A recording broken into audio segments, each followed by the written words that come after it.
Welcome to Goal Line Stand. I'm Michael Washington, as always, and my trusty co-host Justin Arth is with me as well as we start off the show yet again as a two-man panel that will probably quadruple before the end of the night.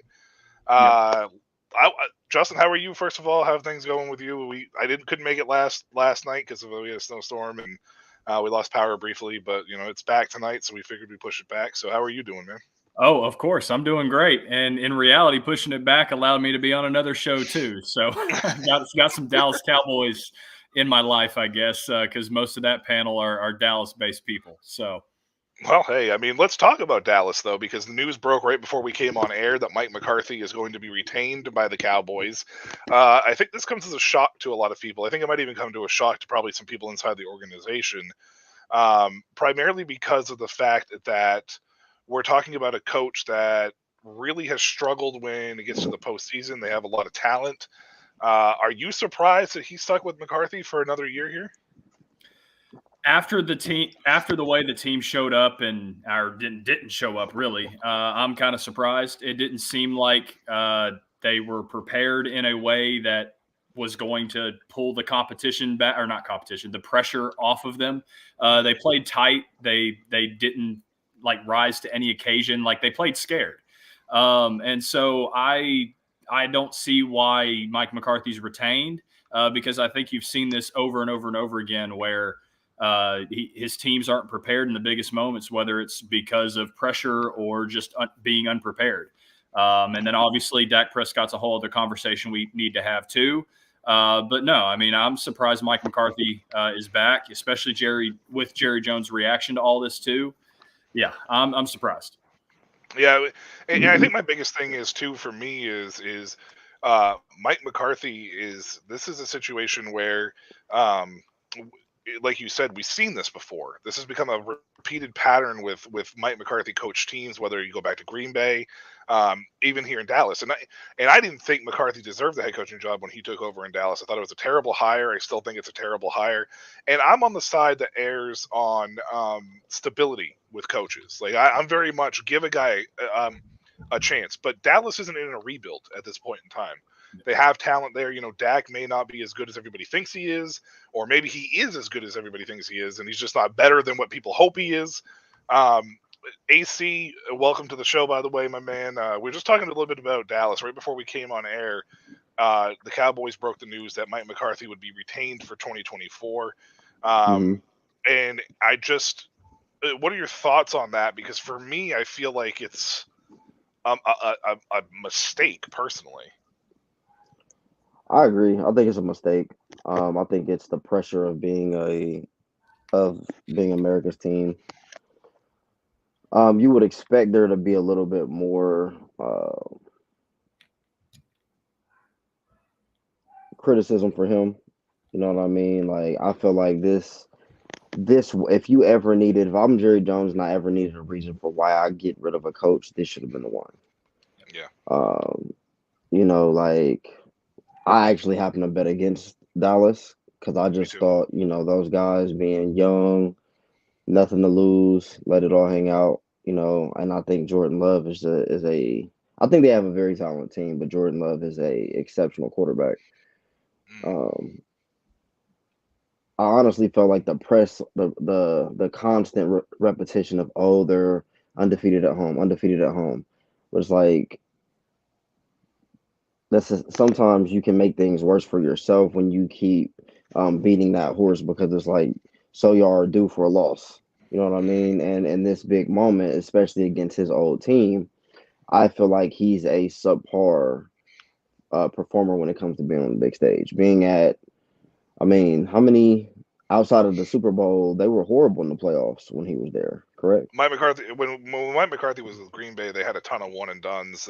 There was a few 1 or 2 seeds because back then, they both got buys where they would have a home game and then lose before the NFC Championship game, or they'd get to the NFC Championship game and then just get absolutely dismantled.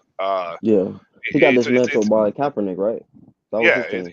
San Francisco. Yeah, it's a recurring theme with Mike McCarthy. Yeah, exactly. I think that should have been the underlying factor. Hey, you got to go. because honestly, I thought getting rid of Kellen Moore was a huge mistake, but they let Yep. him be the fall guy for Dak's subpar play.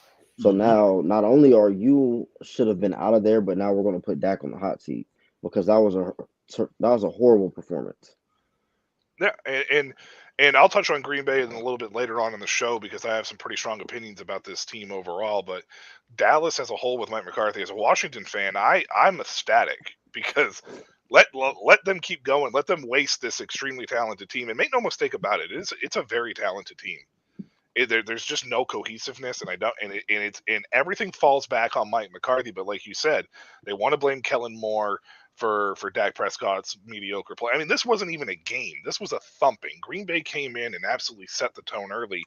And From I jump. mentioned it on the show. I mentioned on the show last week that if Green Bay wants a chance, they're going to have to come out and smack Dallas in the mouth, and that's exactly what they did. We'll get back to that game here a little bit. We'll go through our recap, but I want to go to Cleveland and AC. I'm so excited you're on for us to get here.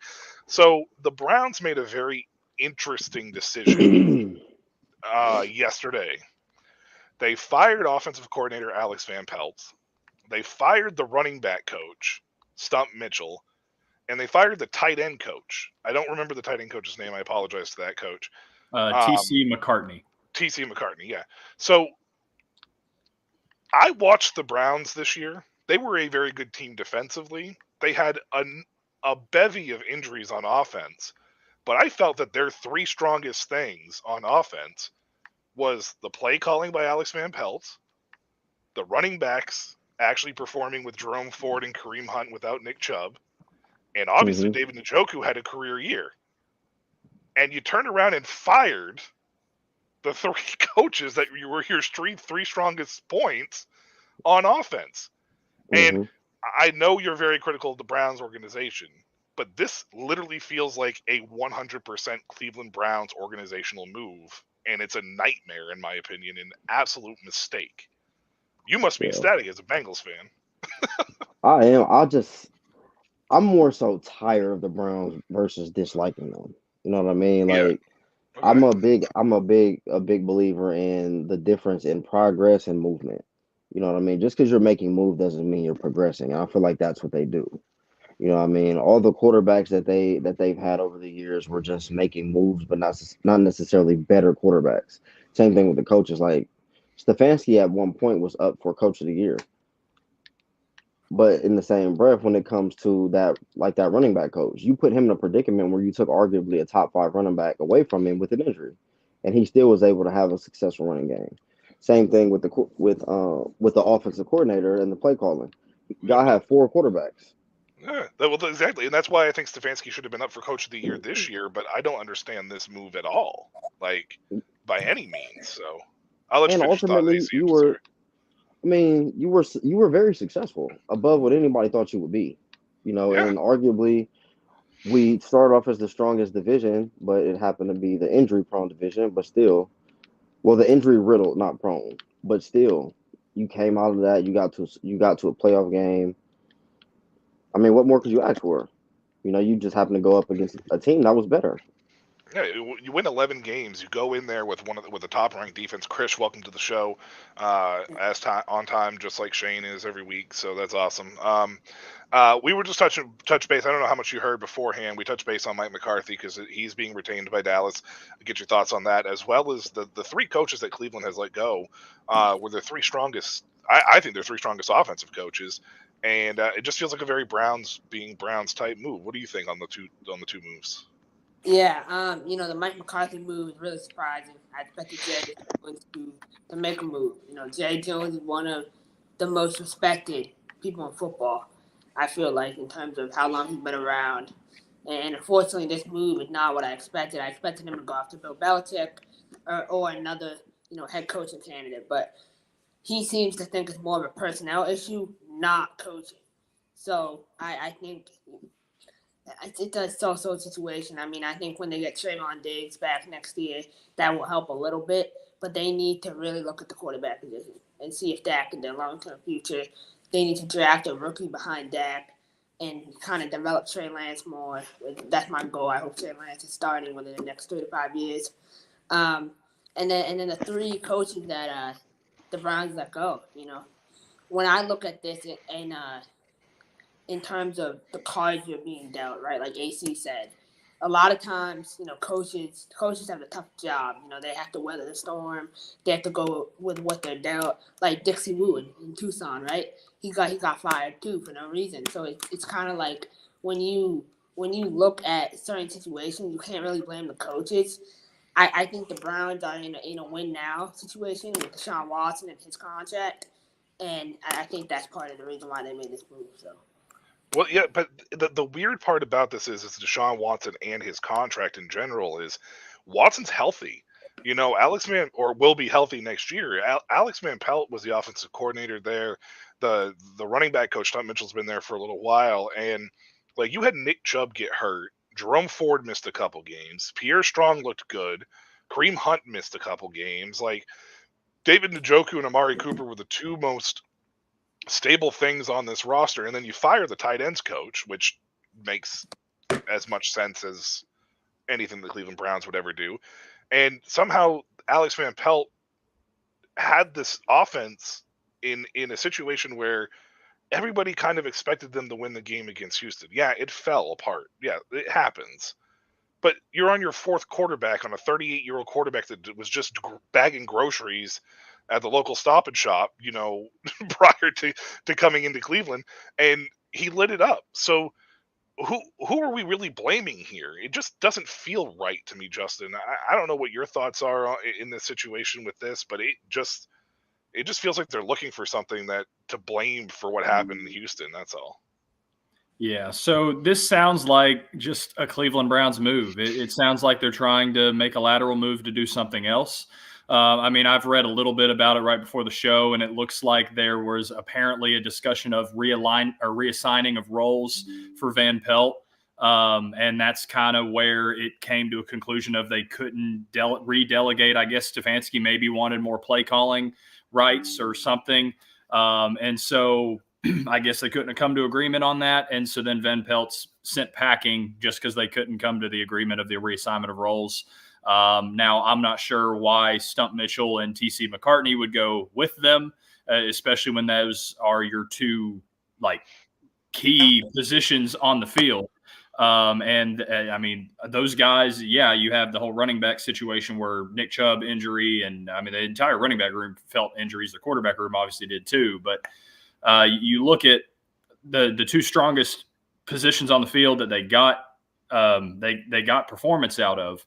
And then you're firing those coaches too. I would assume that's probably because Van Pelt's gone, as opposed to just more riff in the locker room or riff in the coaching staff meetings or whatever. But no, it's weird to see the Browns make a move like this, especially with in reality their greatest three probably coaches on their team other than Stefanski.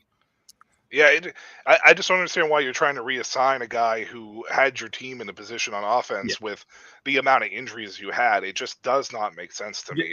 The only thing that I can say is obviously when Deshaun Watson played, I think it's more of the quarterback play. But again, we're not in the Cleveland Browns locker room. So maybe Deshaun doesn't work well with Van Pelt. Maybe that's why you're seeing Deshaun Watson not play very well. So it could have been he works well with Joe Flacco. He worked well with DTR. Whatever, but obviously Joe Flacco is not going to be your guy next year. Maybe it's just the fact that Deshaun Watson's not that good, actually. Yeah, I would agree with you on that one, but it could be again. $230 million, 100% guaranteed. Yeah. You're going to do what Deshaun wants, especially because you can't get rid of him at this point. So there could be a reassigning of roles because maybe he works better with Stefanski or feels like he works better with Stefanski, or Stefanski knows what he wants to do with them with production there. And that's probably where the chips fall. But it's a lateral move or even a downgrade in my opinion. But I think somebody's going to get a pretty good offensive coordinator, a pretty good tight end coach, and a pretty good running backs coach. Hey, whoever we hire as a head coach can bring all three of those coaches along with us. I will. If Bill Belichick's in Atlanta, go hire Van Pelt to be the offensive coordinator. I'll take that. Yes, I'll take it all day. And Stump Mitchell has been a staple at the running back position for a while. I think they might really good. So I also think that no compete clause may have been something that they disagree with. You know what I mean? Like that's Yeah. possible. Yeah. And it's in his contract. So they could like after the production that they got out of Flacco for a lower price, they might be some of the voices like, hey, y'all might have to eat that contract money and get rid of Deshaun. Yep. Yeah, and it is a very possible thing. I mean, but the problem with Cleveland at this point in time is that they should have never have given up what they gave up for Watson, in my opinion, and that they should have never signed him to that contract because even though he had success in Houston, it was still an unproven success because he did have Nuke down there, and I know it's not always the wide receiver can make a quarterback. Usually, it's a quarterback that makes the wide receiver, but Nuke's a special talent, and he did it with 6 quarterbacks before him. So it really kind of adds a dynamic. Was it Nuke or was it Watson? What was the reason why there was success there between those two? And it's weird because Deshaun Watson's best year in Houston came when Nuke was gone, but his volume also increased. So it was very volume based in that sense as well. What's up, Sam? Thank you for joining us. I mean, I'm sure you'll always listen or at least tune in when you can. So it's nice to have you here. Staying on the coaching track for a little bit, Nick Saban retired. I don't know if we talked about it last week. I can't remember. And Bill Belichick is gone in New England. They introduced Gerard Mayo today as the new head coach. He was the head coach in training or waiting or whatever you want to call it. Apparently, this was in his contract, which is something I've never heard of before up until Gerard Mayo. I'm sure there's been other verbal, handshake agreements that have taken place, but this was legit in Gerard Mayo's contract as well. Krish, you're the Patriots fan. I said the Patriots name. You came popping up like a unicorn from the forest. You say 3 names, something like that. I don't know, whatever it is, the mythical thing. Krish, what are your thoughts on this? Are you excited about Gerard Mayo? Do you think it's the right hire? Yeah, so, when I had Rob Ninkovich on back in July, he mentioned something about Gerard Mayo becoming the next head coach. And I thought, that was the coolest leak ever. I got the biggest news. And then you told me that it was in his contract. Yeah. So that kind of was but I still, it was still breaking news at the time. I was kind of surprised, to be honest. I thought Michael Vrabel would really be the head coach of the Patriots. I'm really surprised. But Gerard Mayo, young, he brings experience. He doesn't bring in much experience that I would like, I mean, there's certain things about Gerard Mayo that I'm still wary about. The linebackers weren't too good last year, so I'm not hanging my hat on that. But, I'm interested to see what he does in free agency. They're not going to hire a GM. They made that very clear throughout the process. Adam Schefter reported it a couple weeks ago that they're not hiring a GM. So, other than that, they need to figure out how can we win free agency. How can we get a wide receiver? How can we get T. Higgins? How can we get, I want T. I made it clear, I want T. I know AC doesn't respect T, but that's because he hasn't really watched T like that. I love T. T is amazing. And I hope you're saying that the receiver doesn't watch a receiver on his own favorite team. Okay. Yeah. All the attention is on Jamar. It's not about not respecting him. You're not getting him. It has nothing to do with that. I feel like we can. And T. I love T, but you're not going to get. I feel like T and Kendrick Bourne, though. Can you imagine T and Kendrick Bourne? There's a Kendrick Bourne name drop. I was waiting for it. Hey, Chris, though, isn't there a figurehead down there that actually has the general manager title in New England? He just doesn't really actually do anything. He's just a general manager. Isn't there somebody like that? Or is it a player of personnel or I don't know, president of player personnel or something? Isn't there somebody down there that has that that title that usually follows along the lines of the GM? And it was like, this is Bill Belichick's team. You're just going to be a figurehead. I'm pretty sure there is, isn't there? Well, I don't know who you're referring to. Matt Groh. Yeah, Matt Groh. That's his name. Okay, yeah. I think the responsibilities are going to fall onto him. I think is what's going to happen. But that's the thing. We need someone with GM experience. I know I talk on the show about how I could be a GM. My experience, honestly, I'm not trying to say I could be a GM. Is Madden. Off the record, I need to say it for the camera. Off the record, I know I can't be a GM.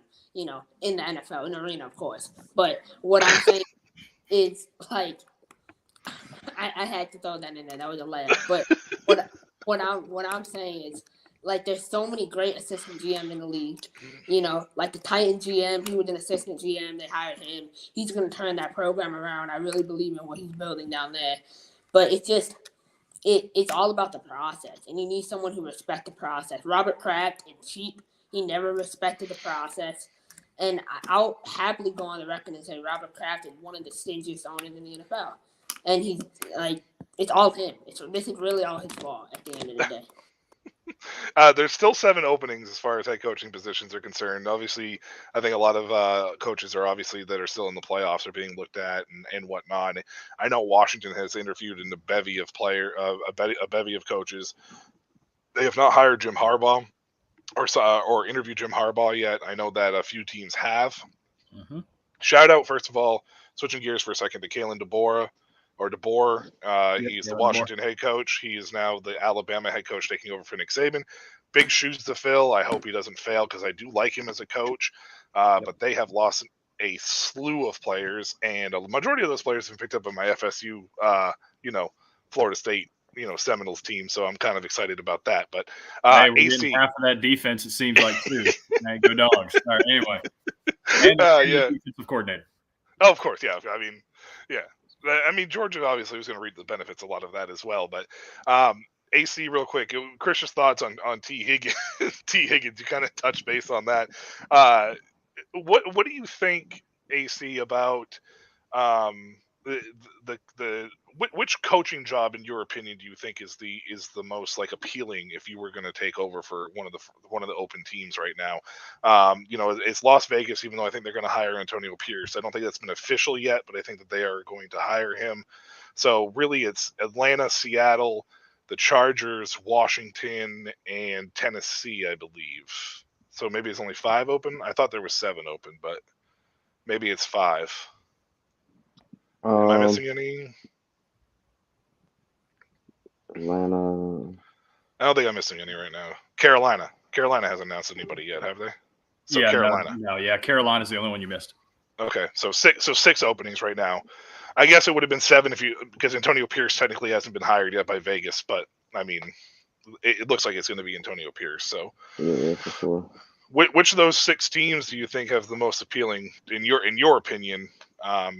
If you're a coach looking to taking over a franchise? I think the most appealing. I don't think I asked this question last week, did I? No. Okay. All right. So let me see. Atlanta. You said Washington. Atlanta, Washington, Atlanta, Carolina, Tennessee. Las Vegas. But you can take Las Vegas out of it. Chargers, Seahawks, Titans, Commanders. Yeah. I would say the most appealing for me might be the Chargers. The Chargers, okay. And the reason I say that is because that division isn't necessarily strong. So you do have a lot of room for success. And they have the best quarterback play out of all the teams that were named, which is where you start from. Now, does Herbert need to be better? Absolutely. But they have a young nucleus of talent, but you can always build around a certain piece. Atlanta, Carolina, those are question marks in the quarterback room. I like Sam Howell. I don't have anything against Sam Howell at all. But Washington is all. I think that's not a division that's necessarily up for grabs as much. Dallas is still Dallas. Philly is still Philly. And the Giants, I mean, if they make a few moves, I think they'll be decent too. So I think that would be the most appealing for me. I wish McCarthy was out of there because that would be the most appealing job for sure. But I think the Chargers job would be the most appealing. I mean, you're in LA, you're inside. I just think it's a target location that a lot of people would play. You can get a lot of guys there. All right. I actually think the Chargers might be one of the least appealing, and I'll get to that in a second. Justin, what about you as far as most appealing in your eyes, at least in this situation? What do you think as far as it's concerned? Yeah, I mean, a lot of it's just going to depend on how coaches truly view each opportunity. It depends on really how you want to build a team. Do you want to be a guy that goes in and builds everything from scratch in your image, or do you want a ready-made situation to go win? And obviously, I think the quote-unquote ready-made situation to go win, or at least win in the first year, would be the Chargers. But there's a lot of cap situations. There's a lot of aging players that you're going to have to pay very, very soon. And I think that's what makes the challenge for Los Angeles, as well as then obviously draft pick situations, things like that. But if you want to build a team your own, Washington looks like the spot to be. But in reality, I still come back to Seattle or Atlanta.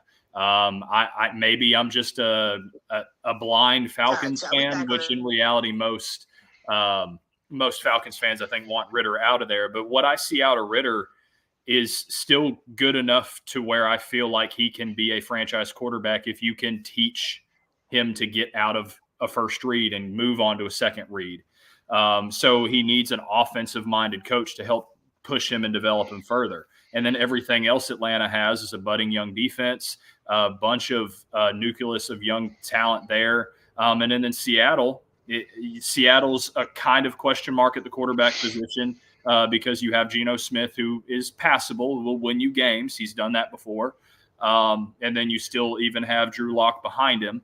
But yeah, obviously the quarterback situation is like a half question mark, and this team is in a pretty tough division, but the roster overall still fine. So a lot of it just comes down into what you really want to see. And I guess I'll go biased Falcon fan here, and I would say Atlanta because of the young nucleus that they have to build for the future. The biggest question there is you just have to figure out who's your quarterback.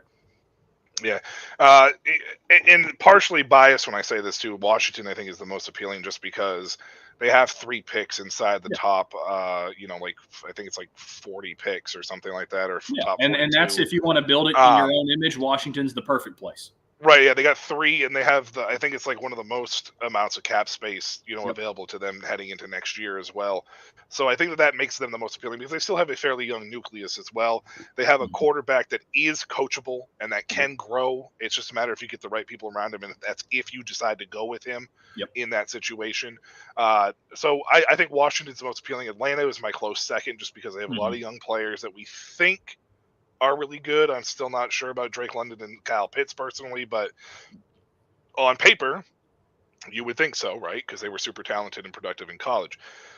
Part of my reason why I don't think the Chargers are the most appealing and why I think that they might be the least appealing is even though if you take a look at the left tackle and you take a look at the quarterback position, which is 2 of the most important positions, they are the best as far as when you list those 7 teams, those 7 spots. After that, though, it gets kind of hanky. And yes, I use the word hanky. I don't know if that's the white boy in me coming out or whatever, but like the problem is with this team is they're all aging, and you're going to have an absurd amount of dead money on the roster. Kenneth Murray, who was a first-round pick a few years ago, is probably not going to be on the team. Tom Talasco,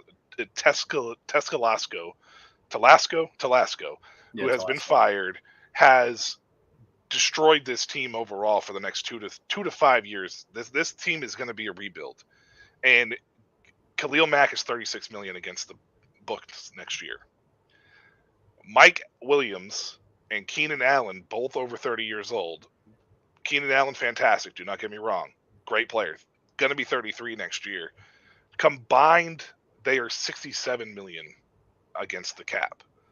That's 3 players that are almost $100 million against the cap, and they're all over 30. That's a problem in the NFL. We all know that does not necessarily guarantee winning, especially when you're having that amount. And therefore, because of that situation, you are struggling to find a way to, get to a certain point. Joey Bosa, due to injury, has not lived up to his contract. Derwin James had a huge contract this offseason. He has injuries that have has derailed his career a little bit or slowed his career down a little bit as well. So you paid huge contracts to players that are great, yes, but they are also not helping your team because they can't be on the field due to whether it's reckless play or their style of play or freak accidents, like whatever it may be.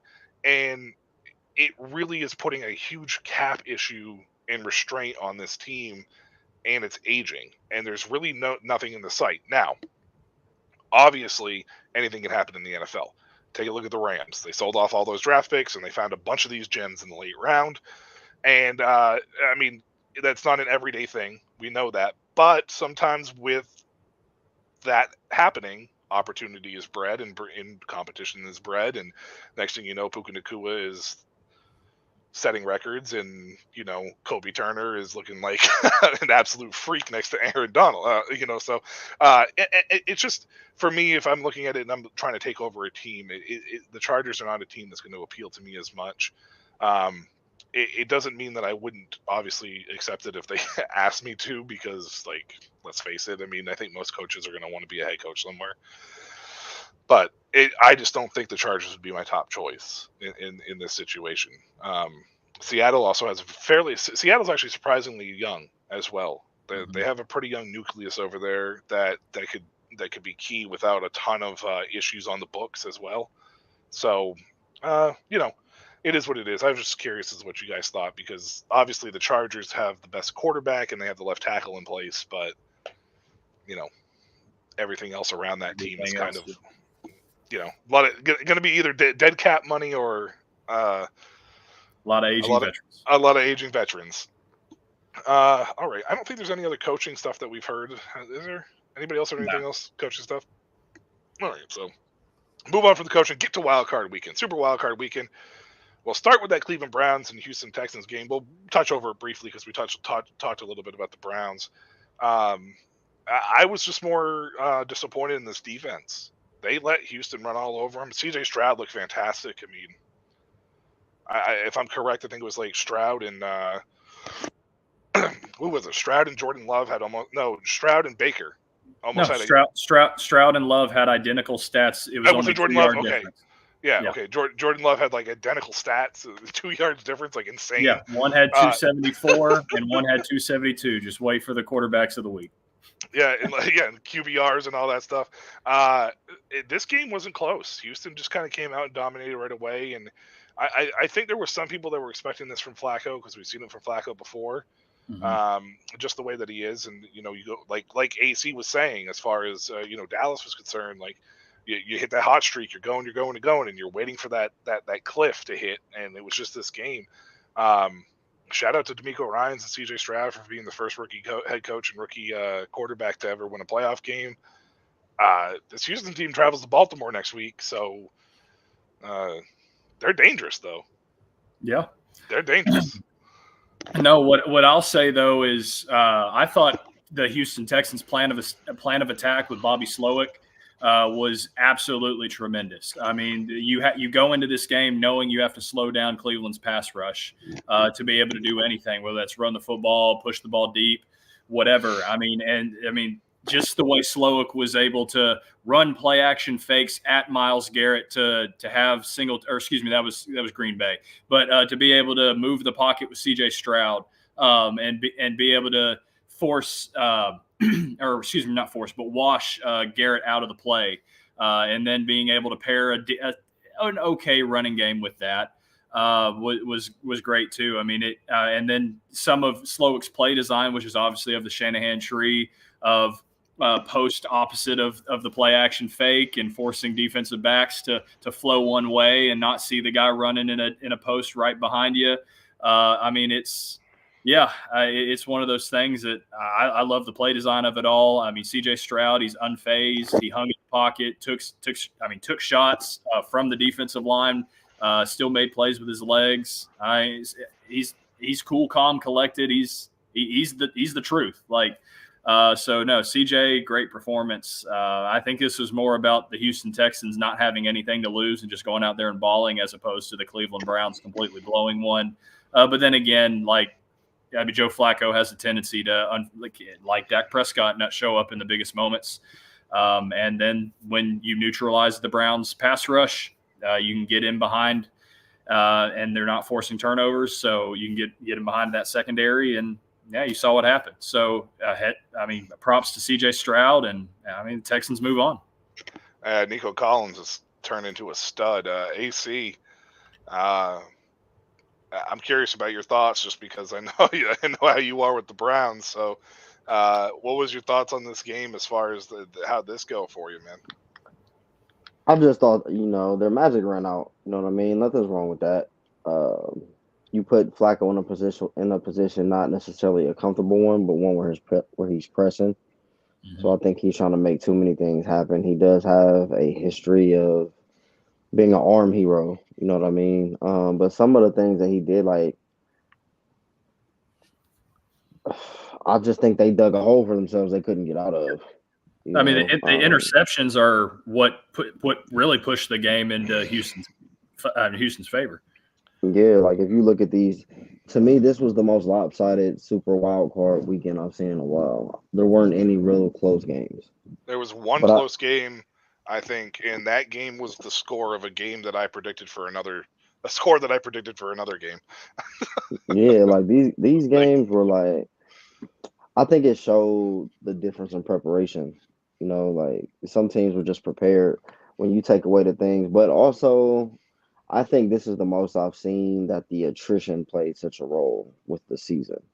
Like everyone is everyone is hindered by injuries that's playing right now in the playoffs at some point or at some pivotal space on their team, whether it be offense or defense. And I think you can see that with a lot of players. Yeah. But I mean, I'm actually happy for the Browns that they were able to get this far because of what the obstacles that they had, Yeah. But they just ran into a team that was better. I was surprised that they weren't ready for the big play shot with Nico out the gate because they've done that like three different weeks. Yeah. And it's been successful. But they're showing up at the right time. I just think the show's over. Because the Ravens are not the Browns, Yeah. and you got to go in there, and y'all play inside. Chris, what are your thoughts on this game as well, man? I just want to get this is actually a fact. So back last draft cycle, in March, I told my guy D, down in Houston, I was like, D used to be on the show, but I told him, I was like, man, I'm like, this CJ Stroud kid, you guys have the number 2 pick. I hope you go after him. And this is documented too. You can go through our phone records. And I was like, this Bryce Young kid, man, he's a bum. Like, go after CJ Stroud. I love the way he carries himself. He's a high class man. He's what Southern people are supposed to be. That's CJ Stroud. But he's a real deal. And I have a lot of respect for him. So did you say Bryce is a bum?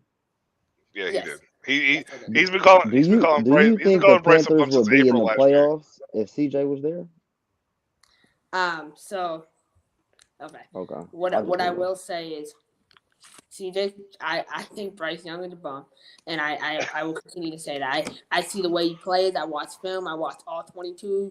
I watch down 22. I watch any type of film you can think of, and see that Bryce Young is a bum. The way he moved the pocket, he doesn't know how to find receivers. And, like, for me, like, when I evaluate quarterbacks, like, if I compare Justin to a quarterback, Justin is Jordan Love. That's basically when I evaluate Justin's game. It's just like Jordan Love's. It's like you put 2 and 2 together. And I feel like any coach, any GM can see that Justin is basically Jordan Love in terms of the way arm angle. Well, that's news for me. I'll take it, though. I'll take it, yeah. Justin's starting to warm up to you being a GM, Chris. I know. I'm just... Hey, start writing my scouting reports. That'd be the best scouting report I've ever had. What? No, I'm just saying, man. I think Tom House will notice this too, right? When you hit the field, man, everyone's gonna be like, "Oh, this Jordan Love." Like, trust me. Tom's never called me. I would love to get Tom House on this show. Yeah, I would love to get Tom House. You say Bryce Young's a bum again. I would love to hear that. I mean, to be fair, I had CJ Stroud. JJ McCarthy's a bum. That'll get him started even more. Oh, I'm sure. But no, one thing. So I told him CJ legit, and he's like, "Oh yeah, we'll see." And like he said, that's his signature line. We'll see. That's how a lot of these guys are. We'll see. There are a lot of one season. I'm not a we'll see type of guy. I'm a will do type of guy. So I said. But you said you watch film. And yes, yeah, exactly. You said you watch film. So there's no film to watch on CJ Stroud. So next year, if he does this, then we got something. But they can't game plan for him. This is the first time the Browns have seen him for real. And they can look at past film. The NFL is such a wide margin. College is not the NFL, though, Chris. And every team has different defensive styles, and Bobby Slowick will attack a defense differently every single week. Yeah, I know, and I think he's a really good play caller, but I think C.J. Stroud is super special. I don't think. No, I know C.J. Stroud's special. I think LeBron. He's definitely special. Yeah. I think Lamar is going to beat them. I think Lamar is going to go to the AFC Championship. I have all the faith, but I think that C.J. Stroud is really special. I think he's had one of the best rookie seasons. I compared him into our private chat to Brady as a Pacers fan, and I'm saying that Brady's rookie year. You know that rookie year. The rookie year that he didn't play. No, I mean the second year when he first year started. The Patrick Mahomes rookie year. That's when, as a Packers, he just started better. So that's all. I mean, to be fair though, Chris, I will get on the train that C.J. Stroud was the best quarterback in this draft. I had him as the best quarterback in this draft, in my opinion, from the start. I think that this game came down to the pressure of a city. Even though there was a ton of injuries, Cleveland should have played the game the way that Houston did. Houston played the game like they didn't have anything to lose. Cleveland should have played the game like they didn't have anything to lose, because that was any team that had that many injuries going into the playoffs just getting there with 11 wins should have been playing that way, because you probably didn't belong there and you got there. And Houston's way ahead of schedule. So that's what makes this Houston team dangerous, even against Baltimore, even though everybody here is basically thinking that Baltimore is going to spank them, because Houston really doesn't have anything to lose. They're not supposed to be here. They weren't supposed to be here last week, so. And in reality, they're what I say is they're young, dumb, and naive. Yeah. And those are the ones that are most dangerous. It always is. I mean, that's not me calling for an upset by any means or anything of that sort. And we'll get to our predictions after. I don't know. Maybe there is. After Justin gets to his quarterback rankings. It's the NFL. You never friggin' know, right? You just never know. Yeah. Let's jump to the other game that night. I think it was the Dolphins Chiefs. Was that same night? Yeah. Yep. Oh, yeah. So that was that really cold game. I got told that I was crazy for thinking Miami was going to struggle. Because you're right. Because speed kills even if it's in the cold, but that game wasn't close. And the Chiefs didn't look very good though either. Granted it was super cold. I understand it was like in the negatives, wind chill, everything else across the board. So you kind of have to take this one with like an asterisk or a grain of salt, whatever it may be. I just don't know what to think about this Chiefs team. Like moving forward, I projected Miami to struggle. Tua's 0-6 in games that are below 32, so let alone negative friggin' 89 or whatever the hell it was. Yeah. So with me, the two things that I take out of this, well, really the three things that I take out of this Kansas City game is one, Patrick Mahomes is still Patrick Mahomes. Like you don't doubt him in the postseason. So I'm not doubting Patrick Mahomes in the postseason anymore. I don't even really think I did against Miami. I just thought maybe offense would travel better in the cold, but it didn't. But no, but you look at the defense. This Kansas City Chiefs team is a team that's going to be carried by their defense. Their defense was a lot more physical than Miami wanted to play. They got hit in the mouth. Like we talked about the exact opposite way. With Dallas and Green Bay, or we will talk about it with Dallas and Green Bay. But Kansas City's defense hit Miami in the mouth, and Miami folded. But then the other thing was, and in regard to the Kansas City defense, Steve Spagnuolo getting creative with coverages of showing one coverage, rotating safeties to a cover one, and then continuing to rotate safeties back into that same look that he originated with. And that led to a Tua interception and flat out confused him.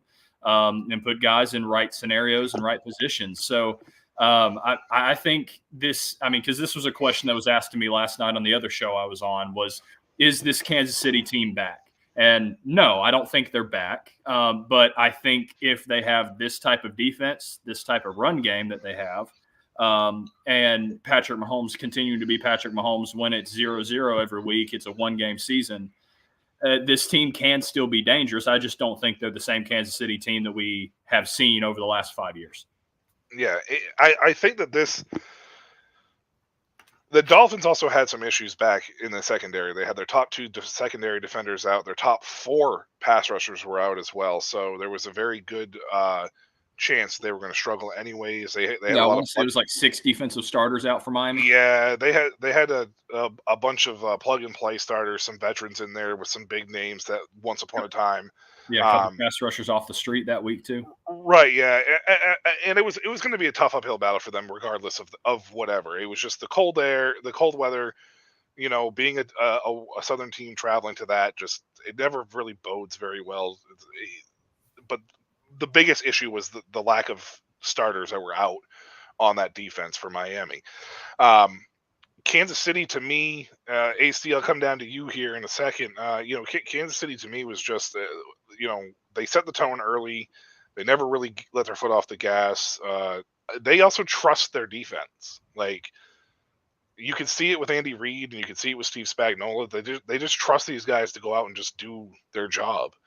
And so far, so good. And now, what that means for Buffalo in that game, because this is going to be Patrick Mahomes' first road game in his entire career, Game 16 of the playoffs, his very first road game, not including neutral sites, obviously. It'll be interesting to see what happens with Buffalo. AC, what are your thoughts on this Chiefs Dolphins game? What are your little bit thoughts on this Chiefs team moving forward? I think moving forward, you'll see more so of what you've seen with the Seahawks when they had Russ. There was a lot of early success because the team was definitely more well put together. Now it's going to be that expectation of them to always go far, and I think they're going to be stagnant. This game alone, I think if it was decent weather, the game would have been different. Like I'm the one that said that the speed would kill, but I didn't expect Miami to look so bad. They really looked like they didn't want to play. 2, I didn't know they had that many injuries either. I mean, Jalen Waddle was there, but he wasn't there. Well, so to be fair about the injuries, AC, not to cut you off. Sorry, my man. Nobody actually really knew about him until like Saturday. It was like it was like Friday day, like afternoon, that there was all of a sudden like a slew of just like, this guy's out, this guy's out, this guy's out. They were limited in practice, but they were trending in the right direction, and all of a sudden it was like, nope, they're all out. So go ahead. Yeah, I was definitely thinking good pass rush, 2 elite corners versus subpar receivers. I just thought it would be a much different game. So I thought Miami would be more in control than they were. But they didn't have anything for them, and you come into their backyard and weather that they're used to. I think if you flip the spots, they play in Miami, it's an entirely different game. But no matter what the weather is, it doesn't change the injuries. But I mean, Kansas City didn't look good. Yeah. You know what I mean? So, no, they didn't. And I don't see how they get better. Like, their biggest piece is more, outside of Pat, but their biggest piece has less games left than he has in front of, in the future in terms of Travis Kelce. Yep. So, they're going to be in that position where, I still got a very arguably young quarterback, but who is he going to throw to now? Because we had so much success early. Yeah, but Rashee Rice is stepping up a lot bigger than I think anybody expected. I think I didn't expect him to step up as much as he has. He's becoming a feature in this offense. I really liked Rashee Rice coming out. I did not expect Rashee to do it this way, the way that he's been doing it as early as he did. I expected it maybe like next year, once he got a year under his belt, but he's really stepped up. And to be fair, AC, you weren't the only one who told me that I was crazy for thinking that with Miami and the cold weather, because I was told that speed kills like by a ton of people, in various outlets, especially in the fantasy football world, especially by Dolphins fans. And I'll say speed kills, but if you don't have a quarterback that can push the ball down the field in that cold weather, yes, like Tyreek Hill's touchdown, for example, or at least the big play, whatever it was. Tyreek speed kills, burnt down the field, yep. But Tua couldn't get it there, and Tyreek had to stop. So it's one of those things. Like, I experienced cold weather and stuff too. Like, yeah. I also don't think Tua is. He'd be able to drive the ball. I don't think Tua's. I hate saying it in this sense because it's not that I don't think that they're awful quarterbacks by any means. I mean, they're in the NFL, they're playing professionally, but I don't think Tua is good. Like in the sense of what the NFL is. Like, I think he's in the bottom half of the league, personally, myself. I thought that coming out of Alabama. I did not see it with him. I felt that he was one of those guys that benefited from having the players around him instead of him making the players around him better. So Miami's a perfect spot for him to be able to still have those great players around him without him needing to make anybody better. And then you factor in a great creative minded coach like Mike McDaniel as far as the creativity is concerned. And it kind of masks a lot of Tua's weaknesses, in my opinion. And we get hung up on all the things that he does really well. Like, it's the complete opposite of the Josh Allen effect. It's the Josh Allen effect. We always a lot of people harbor on what Josh Allen does negatively. Mm-hmm. They don't look at all the stuff that he actually does positively. Yep. So, and they don't realize how much this franchise asked of Josh Allen, where I think it's the opposite with Tua. I don't think they asked Tua to do a lot. You know, they just basically say, get it to Waddle, get it to Hill, hand it off to Mostert or whoever's behind you, and let the scheme do its work. So it's kind of the reverse effect, the reverse Josh Allen effect, in my opinion. And maybe we see it a little bit with Dak in Dallas too. You know, I honestly don't think it's with Tua. In a certain way, I understand the bottom half argument, but I think with this, and I'm sure Justin can shed more light on it. As a player, as a receiver that plays the dependent position, you have creators and you have guys that are timing guys. One of the best lines I heard this week was fish can't swim in ice, right? So on that track, it affects the timing of almost every throw. So in our game, if we're on 30 or 50, we have our shorter routes versus our deeper routes. We go max protection. We have longer routes. So if I run a bang 8 post, I know that on this 7th step, the ball should be coming out at this specific time. I think Tua's exceptional at that. Mm-hmm. When it comes to creating, like the Josh Allens, like the Patrick Mahomes, that's where I think things get dicey for him. Yep. So when it comes to Alabama, I think he was so well because that's a well-oiled machine. Yeah. So he can keep it going because everything that he does, even the way he throws picks, he threw a ball on time because he thought this what was gonna happen, and that's not what happened. Yeah. Like the pass that they made a big deal because he adjusted to it, and Tyreek said, "I ran the wrong route." He threw the ball perfect. He says that a lot. Like when he said he was more accurate than Pat Mahomes. He probably is in terms of timing throws, in terms of the 12-yard out and the ball is out right where it's supposed to be. Towards the upfield shoulder. Like he probably is great at that, especially as a lefty. But I think that's where he falls behind in these games where he is forced to create or extend the play. That's not his game. Yeah, I think Tua is a very good quarterback. Don't get me wrong. I'm not saying that I think that he's like, a bum by any means and doesn't deserve a starting job or anything like that. It's just I don't see it with him. And I don't know if it's because of that lack of creativity or it's just his limitations. I mean, Brad Johnson was a Super Bowl winning quarterback. Trent Dilfer was a Super Bowl winning quarterback. They both had their limitations as far as, certain aspects were concerned. So I understand that you can win with the guys like this, but I maybe it's just me being harsh on Tua. I don't know if it is or not, but it just I don't know, man. It's just it's hard to explain. And I'll keep my little spiel about this very short so we can move on. But I think you talk about on schedule and off schedule, and in a way, this brings up the same conversation that Cam Newton's kind of gone viral with saying multiple times about there's only 4 guys in the league that he views as game changers, and everybody else is just a game manager. In reality, there's a lot of truth to that. Tua is very Drew Brees-like to me. Whenever I watch him play, in terms of being a maestro in the on-schedule throws. He's able to anticipate and open up windows with timing. But then what Tua lacks is obviously the creativity, the second play that obviously Lamar Jackson's so great at, and the creativity to make things happen there. And a lot of that is because of the physical limitations that he has with arm strength or with maybe a lack of mobility. That obviously he's still more mobile than even some, like a Flacco, whatever, but he doesn't have the same mobility that a Josh Allen or a Lamar Jackson have. And so honestly, on paper, he doesn't look, in a way, it's a Baker Mayfield effect. He wins and does it, but sometimes it doesn't look pretty. Or you're not convinced that he's really doing as well as what he's truly doing. But at the end of the day, he's one of those dudes that is one of the top 5 quarterbacks in the NFL in being on schedule.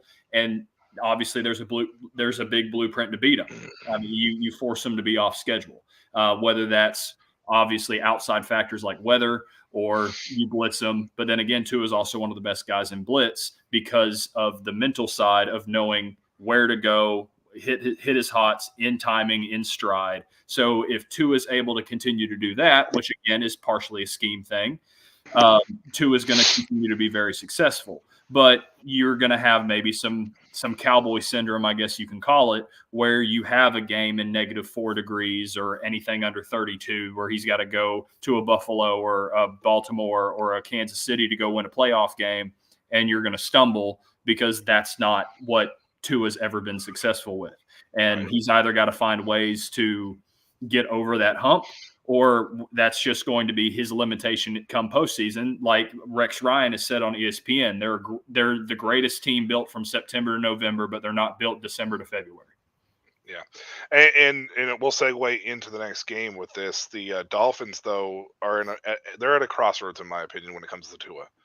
They're going to have to make a decision here very soon as to what they want to do, because and I think he gets the extension. One win against a winning team in the last 2 years, though. Like, you beat the teams you're supposed to beat, which is awesome, but you're not making any type of noise at all when it comes to winning teams and playoff teams. And the only team that they've beaten that had a winning record was the Dallas Cowboys. So that's the segue right into it. Speaking of Dallas, Dallas got absolutely destroyed this game score-wise. It was closer because Green Bay kind of started playing a soft zone and went to this very basic offense, but this game was wrapped up. Dallas kind of made it a push towards there at the end, just because, like I said, simple offense, simple defense type of situation. This was just like the Houston-Cleveland game to me, man. I called this game. I predicted this game 24-23 in my article on Shady Sports Network. It was the score of the Lions-Rams game that ended up being that, but this was the exact same score that I predicted for this game. I thought Green Bay would hang tough. I thought they'd smack him in the mouth. I did not expect this dominance, though. This was a huge collapse for the Cowboys, and again, we talked about this, and I hate talking positively about Dallas because I'm a Washington fan, but I'm also a realist. I really honestly think that this team was built to win this year. Yeah. And I don't know how much bigger that window is going to be. I actually think this window is shrinking at a very alarming rate. And I think I'm probably the only person. I don't want to say I'm the only person, but I want to say probably, like most people outside of Dallas, I think we're the only ones that are seeing this. That aren't Cowboy fans. There's some Cowboy fans yesterday on the show that I was on saying that Dak Prescott needs to be out and Trey Lance is the dude. So I don't know. Maybe I think some Dallas guys see it too. But I can't necessarily only blame Dak though either. I mean, we're talking 2-5 for him as a starter in the postseason, but Dak's not responsible for giving up 48 points. He's responsible for giving up what, 7? There was one pick 6 in there, right? Yep. So he gave up, or 6, depending on two interceptions. Technically, you can say he technically gave up 12 because the other interception put Green Bay in score zone. Anyway. Okay, so he's responsible for 12 of that 48. Other than that, I mean, you're talking 36 points. That's not on Dak, in my opinion. I'm sorry. Again, Justin, you play the position. Quarterbacks usually use as a scapegoat. It's the same like the head coach. A lot of times the head coach is used as a scapegoat for things and whatnot. But dude, this Cowboys team, if there was ever a year that they were going to do it, it was going to be this year, in my opinion. And it did not happen. Yeah. What's leading to this? Like, Green Bay literally had nothing to lose. Nobody expected them to be in the playoffs. They kind of squeaked their way in, I guess you could say, and here we are talking about them now traveling to San Francisco, where some people are thinking they may upset San Francisco. I'm not on that train, but a lot of people are thinking it may happen because, again, they're a team that doesn't have the expectations, and they're just happy to be there.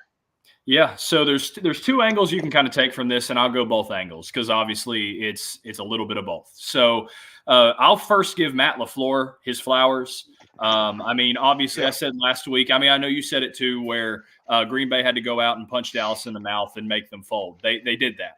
But I came in and said Green Bay has to be aggressive early on, like they have against other teams like the Lions and stuff that they've played. They did that. Now, that meant they had to run the ball with this front seven not being as well as I think a lot of people thought the front seven is. I mean, you can run on this Dallas Cowboys defense. You can run through that interior defensive line all day, and that's what they did. And to slow down Micah Parsons, which obviously, like, Micah Parsons is truly the only dude in this defense you have to really fear. And they were able to slow down Micah Parsons by running play action fakes directly at him. They were able to, again, similar to Houston, they moved the pocket a little bit with Love. Love moves the pocket in different ways because obviously he does it kind of more naturally himself as opposed to play design. But being able to run play action fakes right at him or force him to respect the run slows him down. So when you do get into third downs, he can't pin his ears back and get to Love. So then you force something in a middle zone that Dallas is giving up all day after running the football 3 or 4 times in a row with Aaron Jones. Like, that just creates big plays. And whenever you're aggressive like that, it works. But then you flip over to the Dallas side, their interior defensive line sucks. Like that in reality, like, some people want to go say the quarterback. Some people want to say Dallas needs a run game. But in reality, I think their biggest need is the interior defensive line. Teams, which is odd. Which is odd, by the way, because they drafted Ozzie Odigizua last year, who's actually he's played really well, but for some reason disappears in big games. Yeah. And they drafted Maisie Smith this year, and Mike McCarthy doesn't put him on the field. Yeah. I mean, teams can run all over this Dallas Cowboys defense. We've seen it week after week after week. And if you're going to beat the Cowboys, that's how you're going to do it. But then you flip it over to the other side, obviously, because you have to, quote unquote, blame the quarterback. First off, let me say LaFleur flat out coach Dan Quinn. I love Dan Quinn. I still think Dan Quinn probably should be the head coach in Seattle. Just saying. But in this game, he did flat out get out coached. And you've seen it before when Dan Quinn was in Atlanta. So this might just be something that obviously similar to Tua in under 30 degree games. Like, it's going to be something that just happens. But anyway, the Dak Prescott stuff. So obviously 12 of those points are on Dak, but this was the worst Dak Prescott performance I've seen in all of the 2023-2024 season. And this felt a lot like the 2022 Dak Prescott. Easy reads. He was missing. It felt like this team did not – and this is now Mike McCarthy kind of shot too. The team looked tight. The team looked scared to play. Dak Prescott, when he ran on the field, he didn't look loose. Like, you could tell that there was a lot of pressure on this organization to go get a win against the Packers.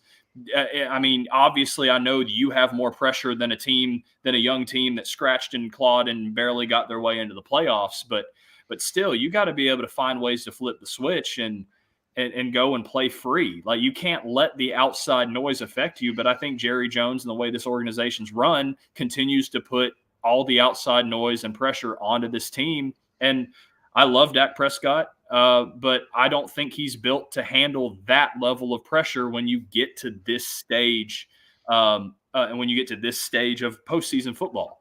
And a lot of that is, again, on Mike McCarthy. But you look at the 2 interceptions. I don't know if you've got the screenshots or not. I don't know if Chris uploaded them or not. I don't see them here. But either way, you look at safety rotations and just simple pre-snap motions that will tell you, hey, we're in man coverage. If a defensive back hauls butt across the field with the receiver. Hey, I'm in man. Oh, you might be looking at a too high look, but then the safety's going to roll down where your eyes need to be anyway based on the read. The safety's rolling down into a rob coverage, so you know you're playing cover one. So you shouldn't be looking at the whip route for as long as you have, and then in your sight line, you see CeeDee Lamb breaking open to the sideline on a corner route that could give you a 15-yard gain, but instead you want to hold it on a 3rd and 4 and try to throw underneath to Gallup, I believe it was, who already had a corner tight pressed on him, and you know he's not getting beat inside with the leverage that the corner had. And then you move on to the other interception. You just had a 3 slant look out of trips left. And I mean, it's the simple air raid offense. We called it follow, where you had like a clean cleats, flat slant, where you could zone read it on the outside, 3-step slant on the inside. And the furthest inside was kind of like your 0-step punch, where it versus zone, he'll shave paint against a linebacker. And then if it was man, obviously you just run a 0-punch slant. But you see the safety in Savage, who ends up picking it off, he rolls down into a robber coverage, because this ended up basically being cover 4 solid, which is used to stop a bunch of glances and things like that with RPOs. And you're throwing straight into a number 2 receiver when in zone, that guy's dead. You need to move on to the outside guy. And even before that, to get CeeDee Lamb, who he was throwing to there on the interception, he's coming in motion. Nobody goes with the motion. They just shift. So you're in zone coverage. So you should know he's dead in general. Like, there were huge mental errors, and I want to say it's because of the pressure that was placed on him that he reverted to 2022 Dak Prescott. And so I don't think Dak Prescott's the issue in Dallas. I'm not going to go say like what Tim Smith and some other guys have said, saying that they don't need to re-sign him. He needs to go be a free agent. Trey Lance needs to be the guy, or they need to get somebody else in there. I still think Dak is the guy in Dallas, but you need to be able to control your environment to not allow these things to affect him to where he mentally reverts back to the worst version of himself. Well, And staff. Yeah, and I think a lot of it obviously starts from the top down. Jerry Jones is starting to add a lot of pressure to this team. I think Al Davis did something very similar later in his life with the Raiders. He really put a lot of pressure on this team to succeed in whatever else. Just because Green Bay scratched and clawed their way into the playoffs doesn't mean that they're not a good team. Yeah. And it doesn't mean that once they made the playoffs, all that pressure came off of them. Like, you just relax at that point, because you're like, I'm a 7 seed. I'm not supposed to be here. Let's go kick some Cowboys' ass. Now, I want to talk about the receivers that Green Bay has real quick, because the way that I'm looking at it from here in this standpoint, they have 4 guys. I want to talk about Dallas too, if we go back. I'm starting with the wide receivers. I'm going to slide into Green Bay with you, and I'm going straight to UAC, because I don't know if I'm going to say something that's going to piss somebody off. I don't know, whatever. But Green Bay, to me, has 3 really, really young wide receivers that are really friggin' good. And then they have a 4th receiver who can be really good. And they all do something differently. Like, Romeo Doubs reminds me so much of an Amon-Ra St. Brown type player. Create separation, work the middle of that field. His route running is really good. Jaden Reed is developing into one of the best slot receivers. With his quickness, route running, he can go deep, he can play short, he can run after the catch. He's excellent at that. Dontavian Wicks, another late round pick out of nowhere. He did this at Virginia, though. This was something that's not a surprise. He plays outside. He can get you in the back shoulder throw. He's a good possession receiver, and he makes plays when it counts. And then if Christian Watson can ever stay healthy, which right now he can't stay healthy to save his life, but if he can stay healthy, he can take the top off of defense at any given point in time. So that's 4 really good wide receivers. They're not all pros. They're not elite guys, but they are so good at everything that they do that they're really friggin' good as a collective. And then you have Jordan Love, who's a pretty good quarterback, or developing into a very good quarterback.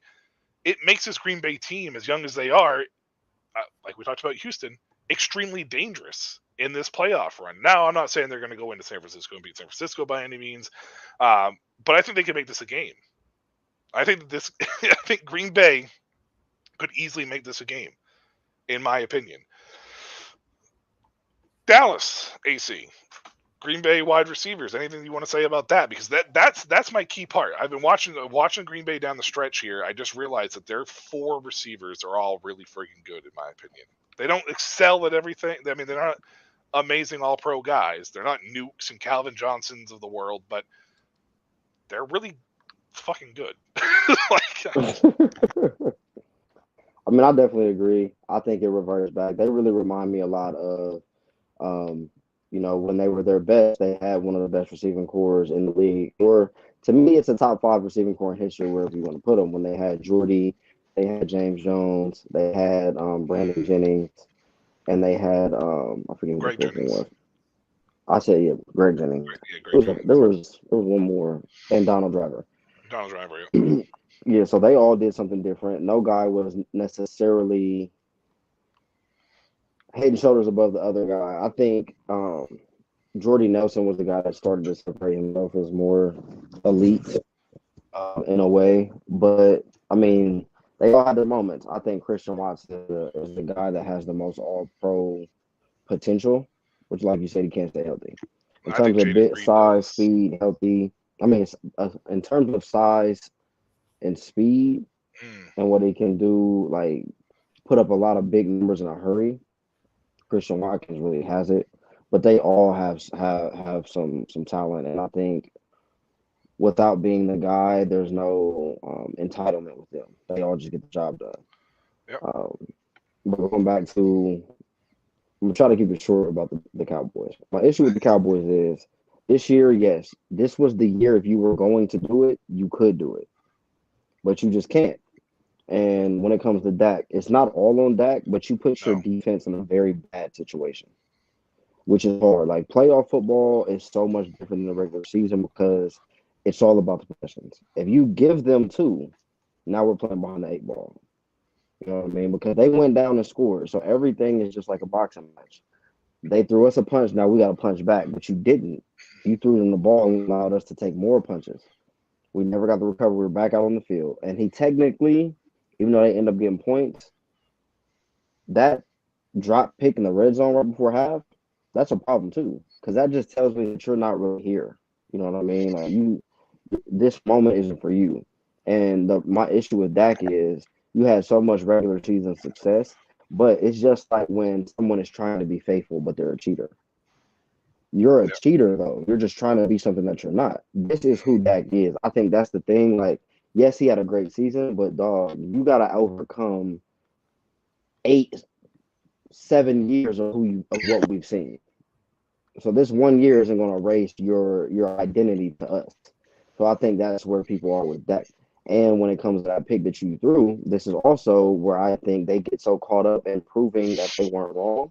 When everybody was arguing that CeeDee Lamb wasn't a 1, y'all went out your way not only to make him the most targeted receiver, but to put him in situations where you scheme him open.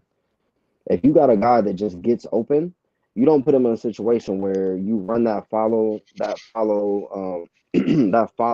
concept. We know you're not throwing the ball to Brandon Cooks. You never do it. But you keep moving this guy around to force him the ball. So we know that's where you're going with the ball. Yeah. So you kind of shot yourself in the foot by trying to fight too many different narratives than what they are. This is who Dak is. If CeeDee Lamb isn't a number 1, that's okay. He's a good receiver for y'all. But it came back to bite you on the butt because y'all move him around and do all these things and make him look like he has these stats and do this on the third. And what did CD do in the biggest moments? He's dropping the ball. Yeah. So you're throwing picks, he's dropping the ball. Neither one of you get the job done. So ultimately, y'all screw yourself. And y'all, this is just who y'all are with Dak. Like like Justin said, dude, like these moments, I don't think you have that in you. So you just shown us that this is who you are, regardless of regular season production. This is just who you are. You know what I mean? Yeah. Like your resume says like you give the ball to the other team. Yeah, and I think the offense, I think Kellen Moore, like you said earlier in the show, letting go of Kellen Moore ended up kind of being a little bit of a mistake because I feel like that this offensive coordinator didn't spread the ball around as much. I don't know. I mean, Michael. Pressed. Yeah, like when Okay, Michael yeah. Gallup was with Kellen Moore, it felt like Gallup was a lot more involved in this offense because the ball was getting spread around a lot more. Brandon Mhm. Cooks had a solid year, but I Justin, you might be able to look it up. Did he even catch 70 passes this year? I don't even know if he did or not. I can't think of it off the top of my head. Like, I don't think he did, but let's look it up. yeah, Yeah, I doubt it. But like he's not the guy to me that's gonna line up outside the numbers for 50+ plays and give you 265 yards like Amari Cooper. right. Well, yeah, That's not and what that's what. CD is gonna do.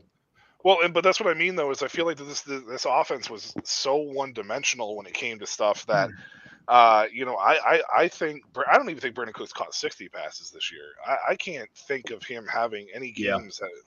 So Yeah. so Gallup was 34 receptions on 57 targets for 417 yards, and then Brandon Cooks was That's ridiculous. yeah, Jesus. and then Brandon Cooks was 54 catches on 657 and 8 touchdowns. Oh my God! So okay. How many targets was it? For He had 54 for what? 54 74. What were that? What were 74 targets? 74 targets. 54 yeah. catches on 74 targets. And I think CD had like 140 something. Hold on a second. So you double the amount of targets. Yeah, that's too and one like dimensional. But he's to me, Gallup is the casualty of the situation. Like you said with Kellen Moore, Gallup. I mean, he has some stake in it too. When he came, if I'm not mistaken, when he came from Colorado State, he was a Biletnikoff finalist. Yeah, and Gallup had some really good years under Kellen Moore in Dallas. Mm-hmm. He got a knee injury, and then he came back, and they worked his way in. Then Kellen Moore was gone. Everybody expected that leap back to old Michael Gallup this year, but the offense became so one friggin' dimensional. Like, it literally was one of the most one-dimensional. Like, Jake Ferguson didn't even have the year that people were expecting him to have. Mm-hmm. It became just like way you said. Yeah, like you said, Jerry Jones is so caught up to, and this is just me. I don't know if this is true or not, but it seems like the thing. He's so caught up in proving being the guy that makes the draft picks. You were so caught up in forcing this narrative that you were right. You give CD 88, you give him this, you give him. Everybody is arguing that he's not a one, even though that's what you think. So it's like you took it personal. You know what I mean? To the point that at the detriment of your offense, like, yes, he had a great season, but what did it get you in the long run? Well, and I think that's the biggest thing with this Dallas team. And, as long as Mike McCarthy's at the helm, I don't think it's going to go anywhere else and get better. There's at least one more year of that. He's under contract next year. The next game was a tale of two halves. The Lions and Rams game wasn't as explosive as we were expecting it to be. Actually, out of all three games, it was probably the least explosive between two teams. Except for the first half. The first half was looking like this game was going to end up being 66 to 112 or something. I don't know. It was crazy. 9 points scored in the second half, all field goals. 24-23, the score I predicted for Green Bay and Dallas. This was the Lions-Rams game, still extremely entertaining, and kind of the game that we expected it to be, between two teams that were they're hot. Both of them were hot. Yeah. And it looked like they were going to continue all the way through for all four quarters, and then the defenses got hot. Yeah. I mean, I think the Lions' ability to especially early in the game, to force the Rams to field goals. There were multiple drives that the Rams were forced to field goals that I think were the huge difference in this game. Obviously, we talk about offenses being super hot in the first half, both cooled off in the second half, and in a way started kind of getting it going again in the fourth quarter for the defenses to both step up when they needed to. Like, it's one of those games where, I mean, both of these defenses in reality kind of deserve to win, and both of these offenses deserve to win, but somebody's got to go win. So, I mean, even though it was a 24-23 game, it's one of those games that I think everybody was expecting. But I'll give Jared Goff and I'll give Matthew Stafford their flowers. I think those were, in terms of a collective game, the two greatest quarterback performances of the week, or the greatest quarterback game of the week. Yeah. And they had three of my favorite wide receivers on the field in this game. between Amon-Ra St. Brown, Puka Nacua, and Cooper Kupp. Like, I love all three of those guys. So I was excited just watching both these teams play, and it didn't disappoint. I mean, even with it being a defensive battle in the second half, I still don't think that game disappointed on any level. I think it was still exciting. I think there were still plays being made all over the place. Crucial plays. They moved up and down the field. It was just the Lions' ability to shut down the Rams in the red zone that made the difference in this game. And I'm excited to see what happens with the Lions. They have a home game next week, and they're one game away from an NFC Championship appearance. And Tampa, we'll They're get to going them to the in a Super minute. Bowl. Hey, they Lions might. going Dude. to the Super Bowl. I'm telling They you. might. Tampa is very up and down and wishy-washy, and at all the teams that they can beat, the Lions drew the better matchup than Green Bay, obviously, than San Francisco. It definitely proved that Matthew Stafford is one of the best arms of this generation, without question. Yeah. The absolutely. things he can do, exceptional. Yeah, I'm so happy for Detroit. I'm happy for Jared Goff.